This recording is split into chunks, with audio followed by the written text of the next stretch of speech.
Siphinde sinibingelele kwiKhaya TV2 lapho sibika khona sisemenzi Sports Ground.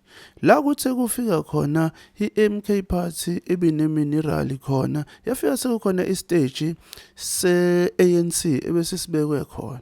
Njengoba ubona ke abomthetho nabe MK Party bezama ukuxazulula lolo daba. Sase sithola enye yezinsizwa esebenzela yona inkampani ebibeka istage. Awuyizwele ukuthi ibeke yathini yona ngokwayo. Mhlonishwa ngoba mina ngiyatohoza bengicela ukuthi ngingaphawuli ukuthi ngoba it's a sensitive issue lana yabo. Ngiyacabanga ukuthi bakhona abangaphi kwami abangaba nelungelo lokukhuluma yabo.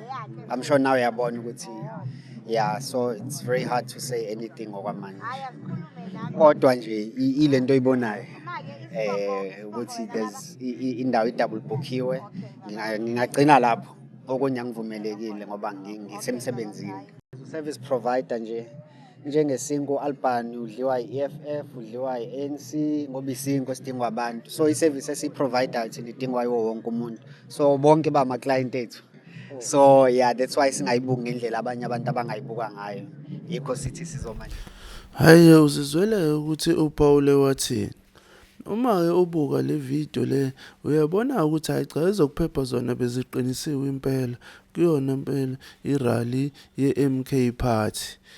Lawa ke ngamabutho amaqembu beqhamuka ke ezekuyona iMinerali ye-MK Party ehamba impela emgwaqeni esho iziqubulo zomzabalazo. Awukeke uwalaleleke esho nawo amavideo ezolandela. Okwakho nje ungakhohlwa ke ukuthi usubscribe kule channel khona uzobona more wamavideo.